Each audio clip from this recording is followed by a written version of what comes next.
For the past year, we've witnessed the criminal Israeli state violate every single human right of the Palestinian people.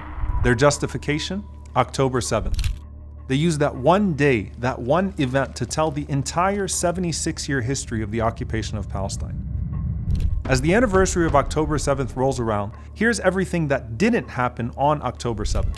The ethnic cleansing where they forcefully expelled over 750,000 Palestinians from their homeland, destroying their villages and massacring civilians. The Deir Yassin massacre, where over 100 Palestinian civilians were murdered in cold blood by Zionist gangs. The Sabra and Shatila massacre in Lebanon, where Israel was complicit in the massacre of 3,500 innocent civilians. The established reports of Israel's illegal apartheid by virtually every human rights organization in the world. And of course, the relentless siege of Gaza before the genocide, which has strangled, starved, and suffocated over 2 million people for over a decade. But to the politically and historically illiterate, Israel's story may sound convincing.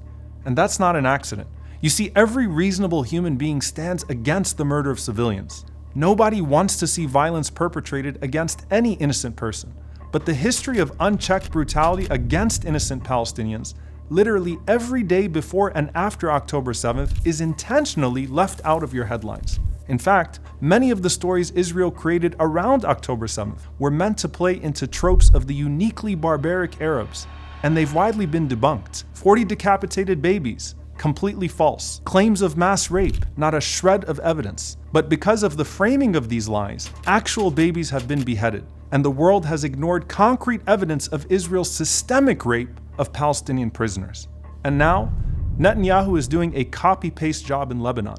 The same lies and rhetoric he used to violate the rights of Palestinians, demolish their homes, and invade Gaza were used to enter South Lebanon. So let's face it, these weren't just fabrications. They were excuses, manufactured opportunities to seize land and exterminate a people that don't factor into an extremist vision of greater Israel.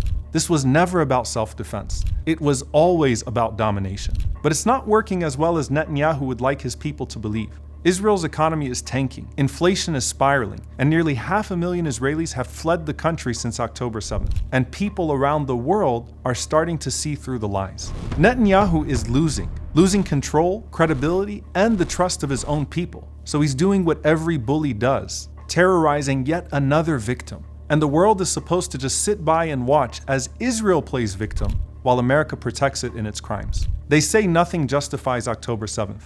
But somehow, October 7th justifies everything else.